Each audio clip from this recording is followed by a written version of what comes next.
Thanks so much, Brian, and good afternoon, everyone. As mentioned, my name is Scott, and I'm a software developer and consultant from Rangle.io. I know you just saw a little bit about us, but Rangle is a modern digital consultancy, and we partner with global brands and funded scale-ups to help them build their next generation products and digital experience platforms. We really love being part of the tech community and getting to be a part of events like this. So make sure to keep an eye out for us. And if you haven't heard of us before, please check us out. Now, I'm really excited about what we're going to be talking about for the next half an hour. We're going to be diving deep into the world of headless, and specifically, we're going to be looking at headless architecture from an e-commerce lens. We're going to be looking at some of the advantages of going headless for your e-commerce site. We're also going to talk about headless a little bit more broadly as well. So we're going to look about generally what the concept of headless is, and we're also going to take a look at how you can use a headless CMS with your headless e-commerce site. Now, there's a ton of reasons why I think going headless is a great idea for an e-commerce site. So let's not waste any time and we'll dive right in. Now, you might be wondering, why are we talking about e-commerce today? And I think the stat on your screen right now shows a really great example about how more and more retail shopping is moving online.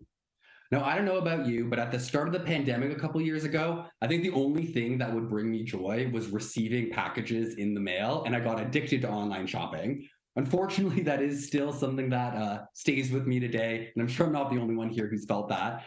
But it really shows how important it is, and we can all agree more and more retail shopping is going to be happening online. Now, major brands who have worked to optimize their e-commerce platforms have seen huge gains because of it. One example that I love is thinking about Adidas. They did a big website rehaul a few years ago, and they were able to quadruple their sales from their e-commerce store, going from $1 billion annually to $4 billion. So it really shows that having a highly performant, unique e-commerce site is really becoming a must in the competitive online landscape. And that is where headless e-commerce is going to come in. Now, before we start talking more about headless, I want to take a second and level set to make sure we're all on the same page with what we're talking about. I know we're at Jam Dev and we're talking lots about Jamstack architecture, but you may still be wondering, what is headless? What does the term mean? Well, very simply, when I say going headless, what I mean is separating your front-end presentation layer of your site, which is often known as the head, from the functionality that makes your site work. So that's your backend, also known frequently as your body. So going headless is literally separating that body from the head of your site. Now, there's lots of reasons why you may want to do this. It's a super modern, scalable approach to web development. It gives you a lot more flexibility and freedom to customize both your front end and the back end of your store without necessarily needing to go and touch both aspects at the same time. You have a nice separations of concerns between your functionality and the site that your customers end up seeing. Now, there's lots of different ways that we're able to separate some of the front end and back end functionality, and we're going to be going over two popular methods of doing that today: headless e-commerce and using a headless CMS. Now, before we get into that, though, I wanted to show this visual because I think it shows a really nice, simple overview of how headless architecture works. Now, very simply, when you're doing headless, you have some sort of front-end presentation layer that is connecting to your back-end resources via an API. And that's ultimately why I like to show this image here. It's because a lot of us are very familiar with the concept of consuming an API from a back-end on the front end. So with a lot of these headless methodologies and this headless architecture, we're really following these same kind of patterns. The big change here is we're doing something different than the traditional platforms, than traditional e-commerce or traditional CMS. This is definitely breaking it apart into those separate layers for having more flexibility. So I'm hoping that helps clear up what headless means a little bit. If you're still unsure, that's all right. We're going to be going more into it in just a second. But now that we're all generally on the same page about headless, let's dive in deeper and look at headless e-commerce specifically. Now, I also really like this visual because it shows another super simple overview of the difference between traditional e-commerce sites and a headless e-commerce site. So if we look at the left side of this image where we have this monolith. Monolith is another name for traditional e-commerce sites, but what essentially we mean is it's a platform where the front end and back end are super, super highly coupled. So you don't have a lot of flexibility or customization of the platform itself. And the front end and back end are highly coupled, meaning if you update one aspect, you'll likely need to update the other. In comparison, if we look at the right side of this image, we have a headless e-commerce example. And here you can see we have multiple different front-end resources who are all communicating with the same backend via an API. So you can have different customer experiences for native, for web, for wearables, and you're able to consume the same data and have the same functionality since they're all hooked up to the same backend resource via an API. So that those sort of functionalities, think things like checkout, your inventory, and payments. But again, we're decoupling our front end and our back end for greater flexibility. Let's zoom in on both of these a little bit more and talk about both styles.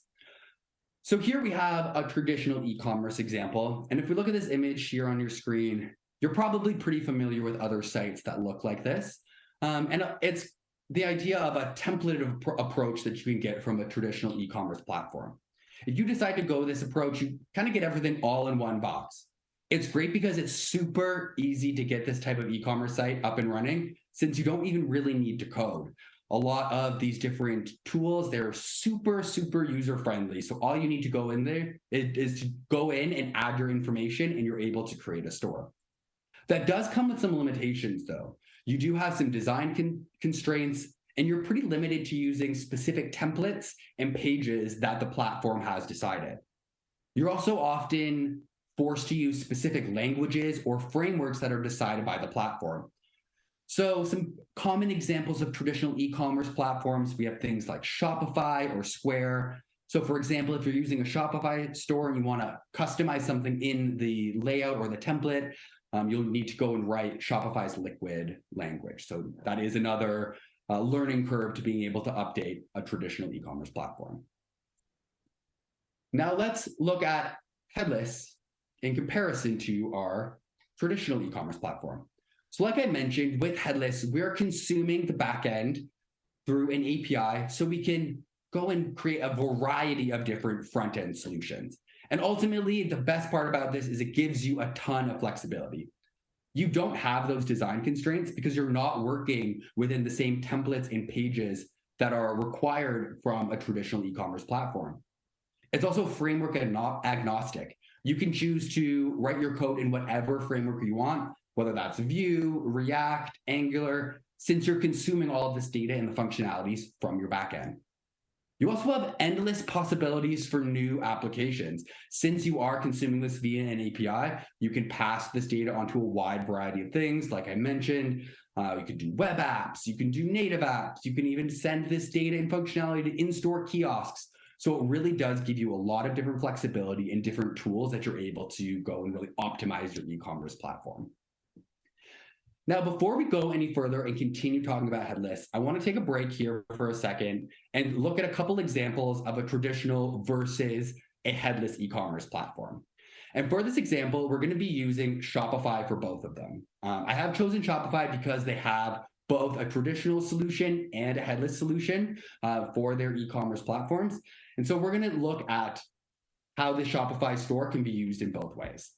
Now, the only reason why I'm using Shopify today is because it does have these great both options that you can go forward with. I'm not saying that this is the best one to use, but I just wanted to give that the little caveat here before we go into it.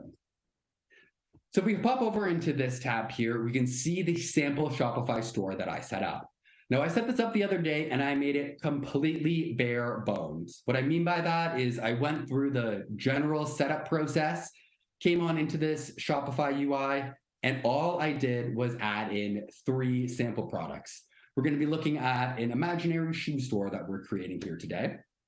And so within the Shopify platform, this is where you can go and add any of your products. You can go add the descriptions, things like media, the price, all of that good stuff. So as I mentioned, I went in here, I took about 10 minutes, I plopped these products in there. And with Shopify's traditional e-commerce platform, you immediately get a templated view of what your site would look like. So let's take a look at that now. Here's what Shopify just immediately gave me without choosing anything. You can see kind of an outline of a page, You can see all of the products that I added into my store are being rendered here on this front page. You can click in, you can do all sorts of different interactions with them and really get almost instantly a great idea of what your e-commerce store could look like. Now, that's great that we can get up and running super quickly, but like I mentioned, there are some limitations like that come with that. What if you wanted to customize something on this page and change the colors? I personally don't know how to write Liquid, so that would be a big learning curve and difficulty for me to be able to update something. Say I wanted to create a specific store or a specific page on this store, it's much harder for me to go in and make those customizations. Also, since I'm just using a generic template, my store could be identical to one of my competitors who's also using the same e-commerce platform, really not having a lot of uniqueness or customization to the experience. Now, I've gone and taken this exact same data and gone and pulled it into a headless application built with Next.js. And essentially what I'll be doing here is I'm just pulling all this data and just rendering it into a new page. Shopify has an API called the Storefront API, which once you connect to with your own private token, you get access to all this functionality and all the products that you have stored within the platform. So let's take a look at what my featured product page would look like on my custom headless e-commerce site. So here's an example of what I made it look like. Added in some fun animation effects. You can see that these products, they're much more prominent. I've also added in a button on all of these pages or on all of these items, allowing us to go and directly add these items into a cart, but not stopping us from needing to go into another page. So this is a great example of how we can add some of that customization, some of that uniqueness, a bit of a different look and feel by still consuming the same data from the e-commerce platform. Okay, let's get back into what we were chatting about. Now that we've seen how we can customize our stores with headless e-commerce, we're going to switch gears for a second and we're going to talk about another very popular way to use headless architecture, which is using a headless CMS. Now, if you're not sure what a CMS is or the term is new to you, a CMS stands for a content management system. And that is a platform that allows users to create, manage, and update content for websites and experiences. And one of the awesome things about using a CMS is you're able to update content without needing to go through a developer. There's typically very user-friendly UIs that allow people to go update and manage their content.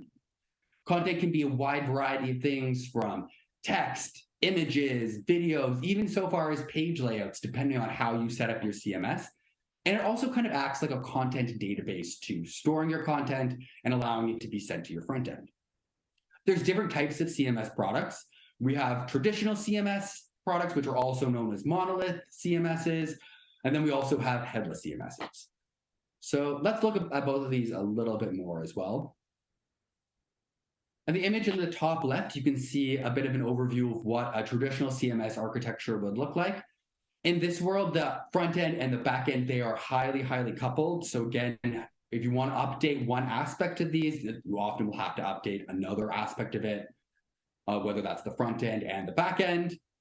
You're required to use a lot of front end templates. You might be limited by designs, and you're also typically forced to use specific languages or frameworks that the CMS decides. So some very popular traditional CMS examples, we have Squarespace or the original WordPress product, where it is the traditional side of things. Those are all some really great examples of what a traditional CMS product looks like. On the flip side, if we look at the image where we have a headless CMS, you can see that we have a separate backend, which is where we're managing and storing content. And we're going to be passing that to a front end via an API. So similarly with the e-commerce side of things, we can pass this to any number of front-end solutions. And it's also framework agnostic. We can use any sort of front-end JavaScript that we want to be able to consume this content and then to be able to display it to our end users. Now, after taking a look at both some of the e-commerce side and the CMS side of headless, you may be thinking to yourself, wait, there's actually a lot of similarities between the two of these things. And the awesome thing about is if you adopt headless architecture is that you can use both platforms. You can still connect to an e-commerce platform to be in charge of all of your cart and your checkout functionality, your inventory, but then you can also add in a CMS to add additional content to your site. whether that's images, text, and videos, to really give it a robust, exciting experience. But you may be asking yourself, what happens if I need to reference some of my product information within the content in my CMS? How am I going to do that? Do I have to add that product information in both platforms and then remember if I update something to go into both? Well, luckily, these different platforms have already accounted for this. Let's jump back to this image we looked at the beginning, where we have a front end consuming multiple different back-end resources via an API. Now, if we're looking at this this headless e-commerce architecture, we can see one of these back-end resources is the e-commerce platform, and we're also going to be having a CMS, both communicating with our front end. Now, we're going to go from this, where we have the front end communicating independently to these two different back-end resources, to this, where these two resources are also communicating with each other. To give you a bit of a better idea about how this works, let's go back to our shoe store example we were just looking at. What I didn't tell you when we were first looking at this page here is that I actually built this with both Headless E-Commerce and a Headless CMS. Rather than pulling this product data directly into my Next.js app, I've gone and added it into a Headless CMS product called Sanity. Let's go take a look at that now. Here's what the UI for our CMS product looks like. And this is specifically the page where we can edit anything on that featured product page that we were just looking at. So we can see here we have this title field, and you can see it says featured products. And we can see that map straight to the words on the page. If we wanted to make an update to this, all we'd have to do is publish a change, come back over here, do a little refresh, and we can see that content has directly updated. Now, when we look at this page, we can see there's lots of different information that's being used to populate the actual template. We can see some of these different data fields, but we can also see I've selected 3 specific products. Now, if we click into one of these products, you can see additional data coming here. And if you notice that some of these inputs, they are grayed out and they are locked. That's because this data is coming directly from Shopify and being populated in our CMS. That means that our e-commerce platform is going to be maintained the source of truth for our entire application, and we're able to pull that into our CMS to use that content throughout our website. If we look at that from the e-commerce platform side, Shopify has a very handy little app which connects with Sanity and is able to very seamlessly sync all of your product and inventory data over to the CMS. Now, lots of different e-commerce platforms and CMS tools have some sort of app or plugin that allows you to do this kind of thing, but it's always good to double check that the tools you're looking to use support what you're really looking for. And what's awesome about this tool is it automatically synchronizes your data whenever there's a change within Shopify. So you can feel safe that all of your data that's coming into your CMS will be up to date and match exactly what you have within your e-commerce platform and that source of truth.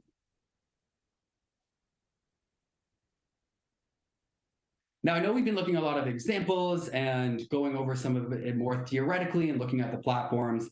So you may be wondering what's happening underneath the hood and what some of the code looks like. Now, through this whole presentation, my whole goal is not being to be focused on specific languages or tooling, but to give you a general idea. But I did want to show you how all these pieces connect together in our Next.js app. So this little piece of code is all that's being used to build that featured products page. And you can see within this constant of products, that's where we have our JSX, where we're rendering the data coming from our CMS.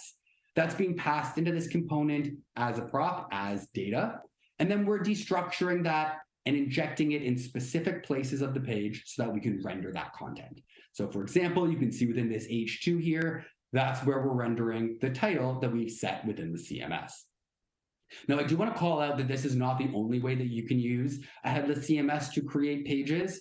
You can make it a lot more flexible where the authors within the CMS product can actually move things around and change the page layout. But I've decided to keep it as simple as possible for this example here today. Now, the other thing in this code that I want to kind of call out is if we look further down in the JSX, we can see that there's a button that has a click method that's calling this function called add to cart. and we're passing in the specific product ID when we're clicking on that button. We're then going to connect to our e-commerce platform headlessly, which we do up here in this function, and we're going to connect to a method that Shopify has provided us that allows us to add this product to a checkout instance. So all we have to do is pass in the ID for the checkout and the specific product, and it will populate that and add it, give us a URL back that then we can go and share to our end users, making it feel like a completely seamless e-commerce experience, even though we're using different platforms. What's also awesome about this approach is because we know all the data is ultimately flowing from Shopify into CMS and then into the site, we can feel consistent that all the data will work and that when we press this button, it is referencing the correct product ID because, again, that data has come directly from Shopify. Now, I know we've gone over a lot today, a lot of different concepts of headless, a lot of different tools that you can use, and so there might be a lot to sink in. But before I leave you today, I want to go over some of the advantages of going headless and some of the reasons why we love using headless architecture at Rangle. Now, I like to say if you use headless architecture with an e-commerce site, you really get the best of both worlds. You're using each platform for what it's best at. You get all of the strength of the e-commerce platform's functionalities, all the great checkout, the security, all of that kind of good stuff. And then you also get the great flexibility and user-friendly authoring experience of your CMS tooling.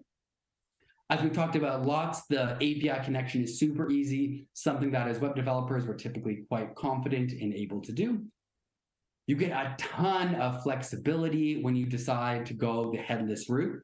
As we've talked about, you get to be framework agnostic, so you can choose the framework or language that you want to write your code in. You can use these backend resources across multiple channels and multiple apps. And you also can even use performant cloud-based hosting and build services like Netlify or Vercel. Using headless, it's really great to scale. It's very easy to continue building more pages and building out your entire experience. And it also gives you better security as there's less areas for a potential attack. Now, I do want to, again, caveat this all with, I love headless, and I think a lot of the times, if you're looking for a unique, flexible experience, it's a great way to go. But it depends on your use case. Headless may not always be the answer for you. As I mentioned earlier, you do need to have technical skills to be able to build and maintain. It's not quite as simple as just entering a bit of data and having an e-commerce site pop up for you. So you do really have to examine what you're building for, who your client is, and what is the best kind of architecture moving forward for you. So I want to say thank you so much for listening to me today. I hope you've learned a little bit more about headless architecture and that you've gotten excited to kind of play around with headless e-commerce tools and CMS tools in the future. But I'm going to wrap it up now, and I'd like to pass it back off to open it up for questions. Thanks, Scott. That was great. If anybody in the audience has any questions, please be sure to, post them in that Ask a Question module, and we have time to get them to Scott before we go to break. So you obviously covered, you said you're not trying to be prescriptive on like what tooling to use, but I'm assuming given your role, like is more of a consultant type, where you do for different clients. Like you've used a lot of these different systems, or do you tend to stick like with one in particular? Typically, yes. Right now at Rangle, at least from the CMS side, we really, really like using Sanity. We also are quite comfortable in using Contentful, and typically we went more of the Contentful route, but we've recently fallen in love with Sanity, especially because it's a more affordable solution. When it comes to the e-commerce side, we're often more limited by the tooling that the client is already using. Typically, if somebody's already in the e-commerce space, they have some sort of system already set up. So whenever we can, we try to use whatever e-commerce platform has already been implemented. Okay, that makes sense. Because I've had a little bit of experience, and a lot of it's me. Like I wrote the chapter on this topic in the Jamstack book that Ray Camden and I wrote, and I ended up like covering a lot of, because it seemed like there was, you talked about that kind of monolithic solution like Shopify without not the API version, but the full version. But then there was also like ones like, I don't know if you have any experience with Snipcart and other ones that are more like an embedded storefront. So like I can customize a lot of things, but then some of the aspects of the product display and cart are all like embedded. Do you have any experience with those? I mean, it kind of seems like a slightly different than the straight API, where it's like, okay, I don't have to build all the pieces myself, but I can customize parts of it. Yeah, it's really interesting because I think a lot of different e-commerce platforms are really expanding their reach and going beyond what their traditional model has been. I personally haven't worked with any of those kind of in between headless and traditional models, like you were just mentioning, where you have more customization. But I do think that there are great e-commerce solutions for different people depending on what problems they're really trying to solve. That makes sense. Yeah. And it seemed to be kind of like this middle ground if you want to get something up quickly, but you didn't want to get into like, you didn't have the resources necessarily to customize all the pieces, but you wanted to customize a lot of it. So anyway, yeah. and let's see, we did have a question. Natalia asks, what has been your experience working with Sandy over something like Contentful? Like, what do you think are the key differences to be aware of?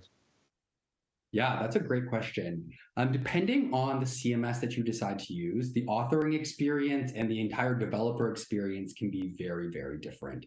So when we're looking at Contentful versus Sanity specifically, one of the interesting aspects about Sanity is when you're creating the actual pages for people to enter specific information and inputs, you're actually doing that all in code. So it does require your developers to develop schemas that are used to then populate the data in the CMS platform. If we look at Contentful, for example, that's all done within the actual Contentful UI. It's not a code change. It's not something that's committed into your repo. It's something that's done fully in the Contentful platform. So it really does also depend on what kind of resources you have about what tool you might want to use moving forward. If you have developers who are able to go and really set up a bunch of the system at the beginning, maybe you want to go more of a Contentful route because you don't need as much developer support in the long term. Yeah, that makes sense. I've always thought of it in two different aspects. I mean, there's the developer aspect, which is obviously important, whether you have the resources or not to work with something a little more granular like a Sandy. But also, like, I think it's also important to think about who's going to be making the changes to the content and what experience they're comfortable with. Because one of the differences, at least to me, between Sandy and Contentful was Contentful had fewer options, but sometimes from an editing standpoint, that can actually be a little bit easier for some people to deal with than Sandy can get really granular and can be hard to, might not be the experience that people are used to, but did even allow you to like customize the UI of the CMS portion, right? Like of the admin. So you could do all kinds of, yeah, that makes sense. So we talked a little bit about like images and stuff like that in some prior presentations where, you could use something like an ImageX, or you can use a Cloudinary and then actually, maybe customize images and things like that. Have you had much experience with integrating that? Would that be something that you'd have to use like a plugin with Shopify or a plugin with one of these other tools to be able to source those images from something else? Definitely, yeah. There's often lots of different tools that we can go and add in. A lot of the times we like to do it within the CMS piece rather than the e-commerce side of things, because that's ultimately what's passing all of our data into our front-end solution if we're going the headless CMS route. But yeah, we've done multiple different projects where we have an integration with Cloudinary right within our CMS platform. I know Sanity and Cloudinary have a really great tooling together. So you're able to go and get right into the Cloudinary UI, select different assets that you want to go and embed within your content. So yeah, a lot of these different tools have created a ton of great different apps and plugins that let you customize it and bring in lots of different resources to create a really robust user experience. Yeah, Adam mentions in the chat that he likes the Shopify plus Sandy integration. He was scared it was going to be inventory was going to be managed in Sandy for a minute. So obviously, all of that stuff, like the product related things like inventory, are all going to be in. Okay, so actually, that's a good question, because it's what pieces, when you do that integration, because you had the product name and the description was in the CMS. And then what pieces are actually outside of like the cart? Is it just inventory that's in the Shopify piece? And because you don't obviously not going to repeat all the description and things like that. Yeah, so that's actually all of that data, all of your product data is coming from Shopify, and we're just populating it within a determined schema in our CMS. So Shopify, the e-commerce platform, maintains the source of truth. You can't actually edit any of those names. You can't edit any of the descriptions. If you want to make any of those changes, you need to go into the Shopify platform, make that change there, and then have that be resynced to your CMS. That way, we're still maintaining anything that's kind of e-commerce product related. It makes the most sense to maintain within the e-commerce platform. But anything that's more content related, things that you're just going to be showing your end user, that makes more sense to store that in the CMS. Okay, I get it. I get it now. So essentially, now it gives me, I don't have to call two different APIs necessarily. Like I can just get a lot of that data straight from the CMS for at least populating the page content. Like I don't need to go to CMS, then Shopify for different pieces. It all comes through the CMS. Exactly. Yeah. In the example that I was showing, all of the data all came from the CMS. The only headless e-commerce piece there was actually when we were going and calling the Shopify client to add any item to a cart. Other than that, all of the content is actually coming from the CMS. Okay, that makes sense. So at that point, it's just handling the cart and checkout process and all that stuff. So, and I've got questions about that part, because it's been one of the pieces I've struggled with, is that the like what is your experience in terms of the checkout process?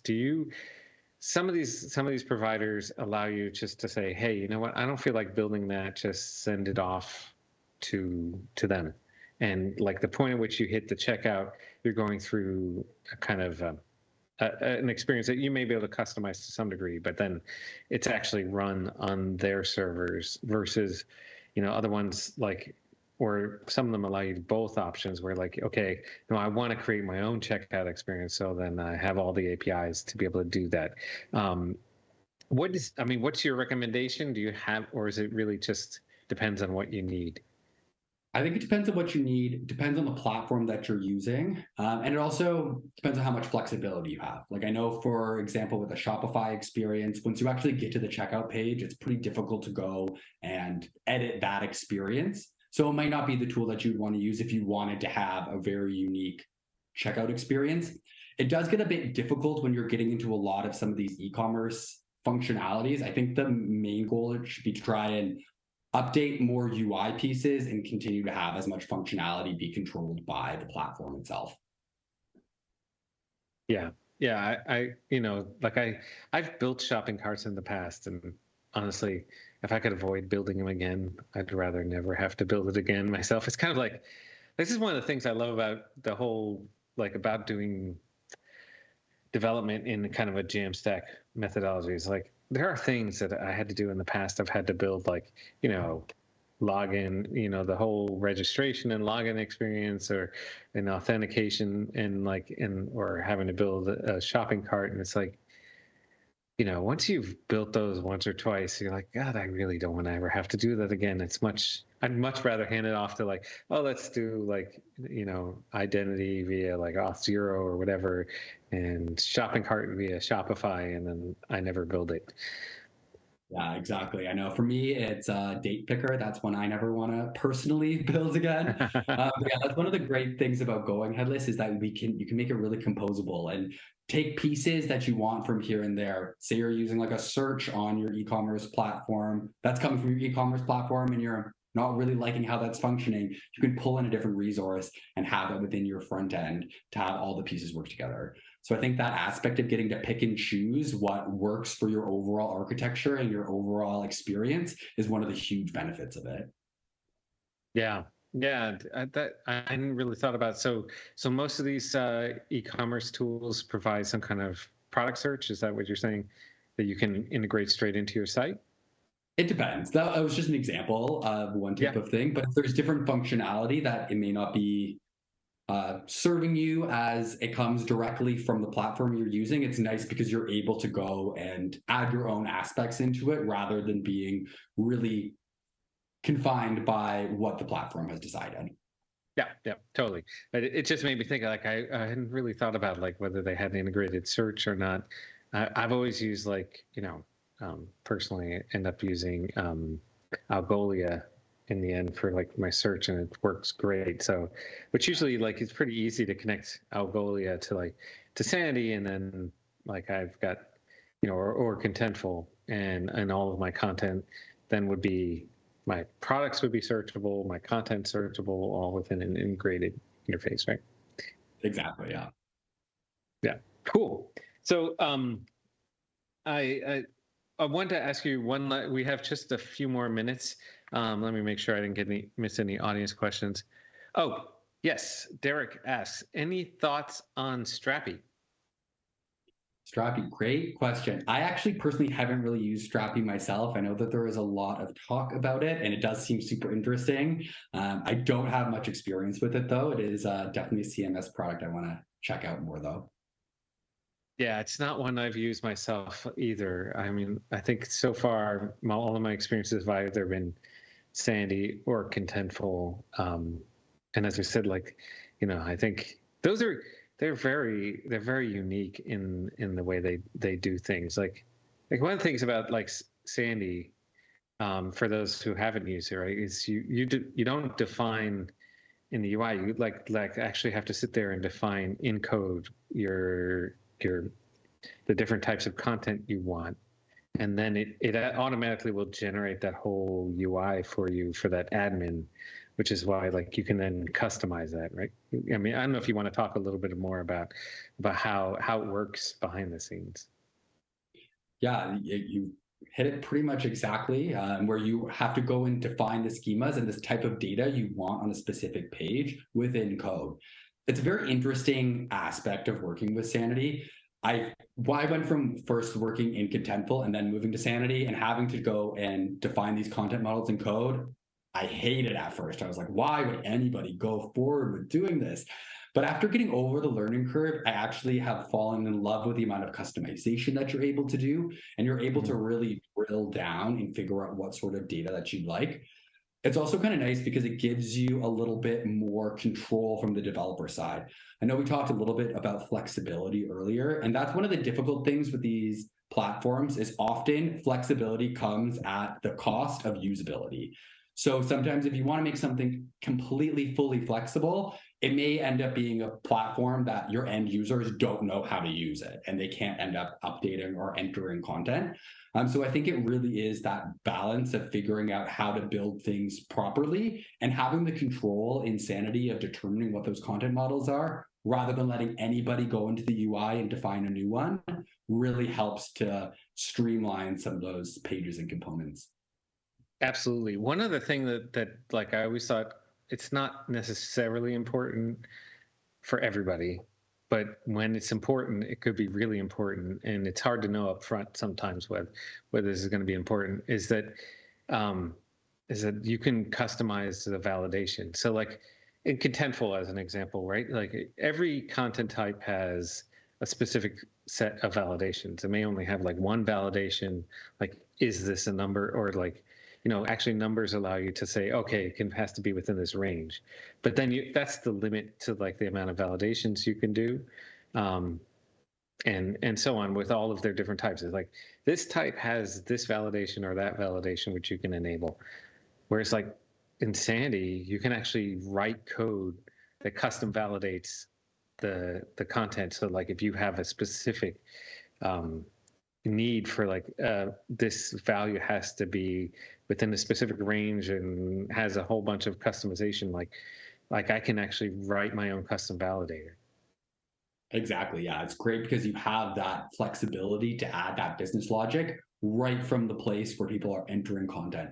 So you know people aren't going to ultimately be able to enter content that's going to break your layouts or break your pages. Yeah, yeah, it's really cool. I like both products though. I've used them both, and I think they're both great.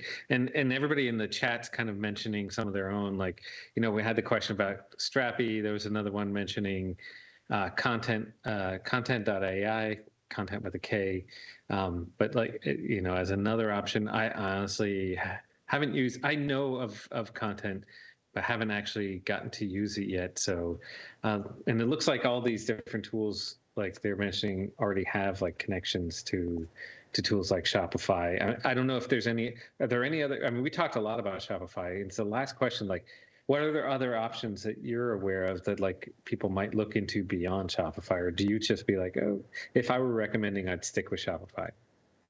No, I think there's a bunch of different ones you can look into. Like I know that you could look at Shopify, you could look at Square, BigCommerce. So there's a lot of those big names, and there's a lot of these different e-commerce platforms. They include integrations with different CMSs. But yeah, I always like to recommend to people, if you aren't sure with what you're going to be using, you're not sure which e-commerce platform and or CMS, take a bit of time to do the research if you're looking to use them together, that they have some sort of integration. Otherwise, that would be a potential big headache for you.